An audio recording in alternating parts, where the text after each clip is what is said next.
I know I'm definitely not alone in this, so I have faith that all of you will feel me when I say this, but I am bored. I'm bored. I'm freaking bored. And when I'm bored, sometimes things happen. So for this video today, I decided to do a little bit of a closet flip. I'm not gonna fully call it a thrift flip because some of the items aren't thrifted, but some of them are. I don't know. Whatever. So I thought it'd be fun to take some items from my closet and turn them into something else. I've got maybe like 5 or 6 items for this. And if you were looking for like the perfectly done, trendy, amazing, incredible transformation thrift flip type of vibe, then definitely go check out my friend Alexa and Jessica's videos. They got you covered. But I have absolutely zero skills. I do know, and I've gotten quite a few comments from you all saying that it's time. Like, it's time. I need to learn how to sew. We need to take that step to the next level, but that's not gonna be in this video. So we're gonna be doing some cutting, some tie-dyeing, some bleaching, some ironing on of things, patches, letters, and we're basically just going to take my clothes and completely potentially ruin them because I'm bored. So we're gonna, you know, elevate them a bit, take them to the next level. And before we get any further in the video, I also want to thank the sponsor of today's video, and that is Skillshare. If you haven't heard of them before, Skillshare is an online learning community with thousands of classes for creative and curious people. You can discover new skills, explore existing passions, or just get lost in your creativity. Skillshare offers creative classes designed for real life and all of the circumstances that come along with it. They have classes for pretty much every category you can imagine. They have TV and video, they have productivity, they have lifestyle. It's curated specifically for learning, so there's no ads, which I greatly appreciate. They're uploading new premium content all the time, and the best part is it's less than $10 a month with an annual membership. The class that I took recently was called Simple Productivity: How to Accomplish More with Less, taught by Greg McEwen. This has been a way that I've shown myself a little extra self-care. You know, normally I wouldn't do something like that, but because of the current situation, I feel like it's important to use content as a bit of escapism, so I really loved the course. The first 1,000 of my subscribers who click the link in the description box below will get a 2-month free trial to a premium subscription, and you can go explore your creativity yourself. So as I mentioned, I'm not a pro at this. I'm gonna do my very best. We're gonna go on this journey together. I'm keeping my fingers crossed. None of these are that crazy, so I'm not that worried about it, but things could also go wrong. I don't know. We'll see. Okay, so here is my pile of clothes that I'm going to be flipping. So I guess the first thing I will do is maybe the tie-dye, just because that needs to sit the longest, so I guess I should start that first. So, okay, some of these items are thrifted, as I mentioned, some of them aren't, but this first one is, I actually got this sweatshirt from the Rose Bowl flea market. Hello, Moo, are you coming to help me? Got my sidekick here, don't mind him. You wanna sit up here, bud? Oh, no, okay. But yeah, I got this at the Rose Bowl flea market. It was maybe $8. It's a San Francisco 49ers oversized sweatshirt, and it's originally white, but it's getting a little bit dingy. Number one, because it's probably super old, but number two, because I've just worn it and washed it a lot. So I was thinking a fun way to kind of vamp it up, it would be to tie-dye it. And I thought because the sweatshirt has a lot of red in it, that some red tie-dye might be cool. I don't know, that's very out of the ordinary for me, but I'm gonna try it. I'm gonna do like the bunching technique. You can definitely use rubber bands if you want, but I'm just not that particular about it. So basically, okay, let me lower you down and I'll show you what we're gonna do. Ignore all of this mess. This is just the reality of the situation. So, okay, what you're gonna do is, I showed this in another video recently, but I learned this from my friend Leah's video. Basically, you just take your shirt or your item or whatever it is that you are tie-dyeing and you just bunch it. So you just kind of take it in your hands like this and bunch it the best you can. And then I'm just gonna take my little bunched up thing, put it in this plastic right here. Definitely going to use gloves for this. What you're gonna do is just splatter this stuff everywhere. The last time I did this, I used it on wet material. I do think that that helps it blend. Lovely, we have cat hair on this. Gotta love my life. And it did work pretty well, but I've also seen people do it not pre-soaked and it worked fine as well. So okay, let's see how this goes. Oh, we're doing it. We are definitely doing it, and this literally looks like blood. Okay, don't know if this is how I really wanted it to look, but it's not bleeding very much, so maybe I should have soaked it beforehand. Once you wash it and everything and rinse it out, it should look a lot better. Okay, so I'm gonna take it and flip it over very carefully. Just make sure it's nice and bunched, and then do this whole thing over again. Okay, there we have it.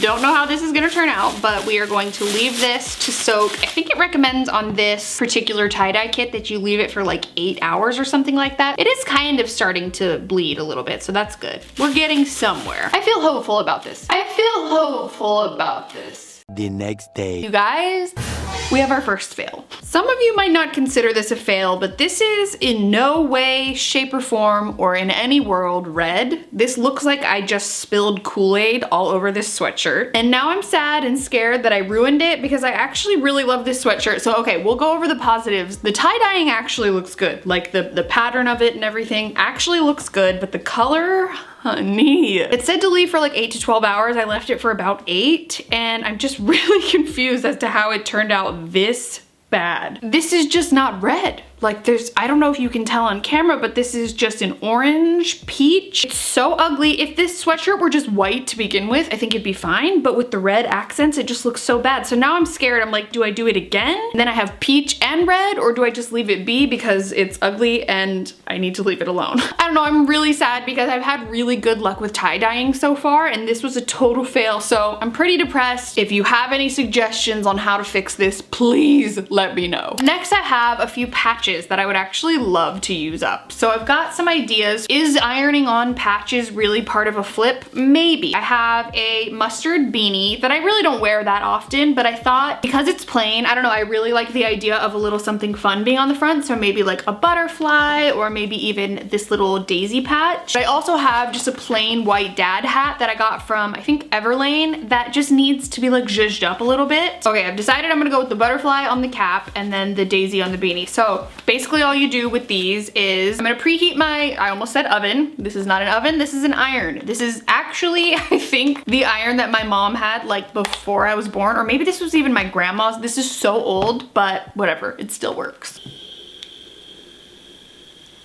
I don't really know how this is gonna work with a hat, but you press it firmly in place for 10 to 15 seconds.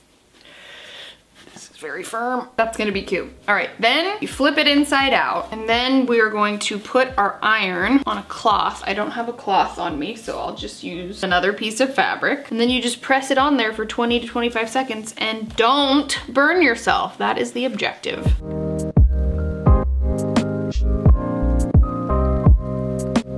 Okay, so my iron, even though it was on the dry setting, has somehow leaked all over this hat, so I'm gonna let it dry. But how freaking cute is that? It's got a little butterfly on it now. This is the cutest. And it's just such a more, like, I don't know, trendy, kind of like throw and go, run errands type of hat, now that it's not just like plain white. I really, really like it a lot. How cute is this? Okay, we're gonna ignore our iron going through it at the moment next to us because she's just letting it all out. Okay, so next we're gonna do this beanie. So again, just peel it off the thing, stick it where you want it. Oh, that's cute. And this is actually super easy with this beanie because you can literally just flip it over like this and then iron it in place.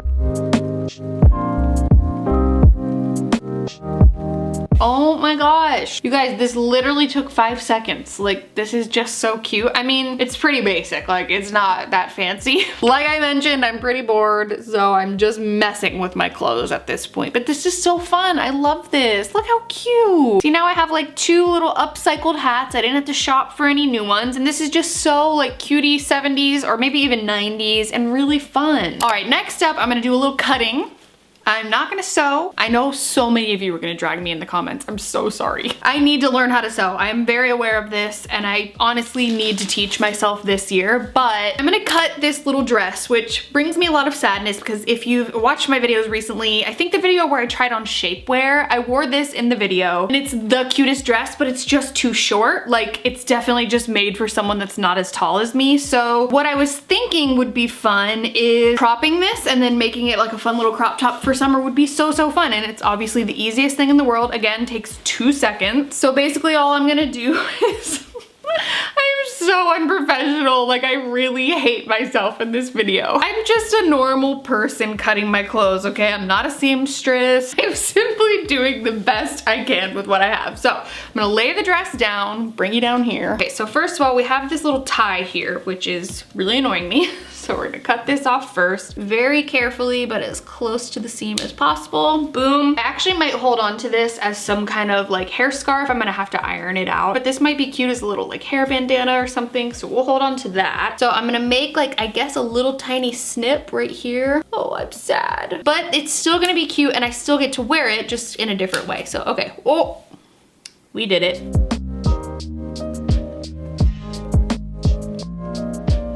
Boom. We did it. You could totally, if you were more of a, you know, fabric savvy person, take the rest of this fabric and turn it into something else, like a bandana, or I don't know. You could make a face mask out of it if you wanted to. So I might hold on to that for the day that I may potentially learn how to sew. Yay, that's cute. Look at that. That'd be so fun for like a little beach moment. That is precious. Okay. I'm happy about it. It's a very cropped top, so it's definitely gonna be something that I need to wear with super high-waisted things, but how cute is that? Next up, we have got an oversized sweatshirt that I got from American Eagle. It's one of their kind of like vintage jersey sweatshirts, and I love it. It's super comfortable, but I thought it might be fun to take advantage of these iron-on letters that I have. Are we ironing again? Yes, we are. So I have these felt iron-on letters that I've used in a previous thrift flip, and I was sitting here being like, what could I put on this sweatshirt that would be funny / something that I would resonate with, because a lot of times slogans and things on the front of sweatshirts just aren't my vibe, but I thought it might be fun to put wine please.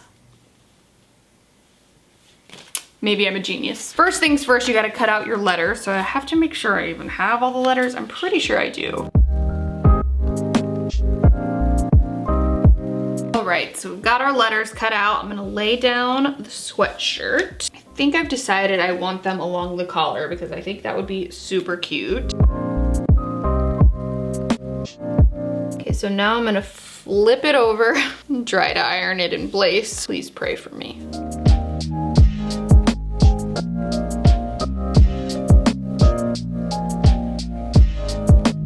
Oh my gosh, this is so fun. Look at that. Who cares? Like, it's not even straight, but that kind of makes it better. Like, it makes it look more custom. I would truly buy a sweatshirt that says this, and now it's just like a little extra flair to add to the sweatshirt. And it's cute and funny and oversized and so comfy. All right, and for our last item, we're gonna do another type of tie-dye that I'm seeing everywhere, but I haven't tried yet, and that is bleach tie-dye. I have this sweatshirt, which I think has a makeup stain on it, whatever. This sweatshirt I got from the Goodwill bins when I was there in Orange County. This is a men's, I think XL. It's just a super cute oversized sweatshirt, and I've been trying to think of what I wanted to do with it for a while. I'm like, do I want to like iron on some patches? But I feel like I've just done that today. Like that's good. We're good with that. And then I was like, ooh, I wonder if I tried the tie-dye thing, the bleach tie-dye thing, if that would go well. Now, if you guys have been watching me for a while, I did try a bleach tie-dye sort of t-shirt type of situation maybe like a year ago when I lived in Arizona with a black t-shirt. It didn't turn out great, but now it's trendy, so I'm wondering if like it's gonna be cute. I don't know. So I'm gonna do the same bunching technique that I did before.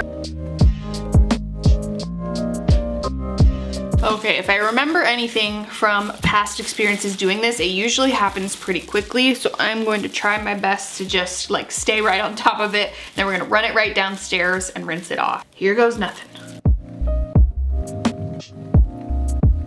So far, it's just getting wet and nothing's happening. I'm wondering if I did something wrong. Maybe it just takes a minute. I'll flip it over and do the other side.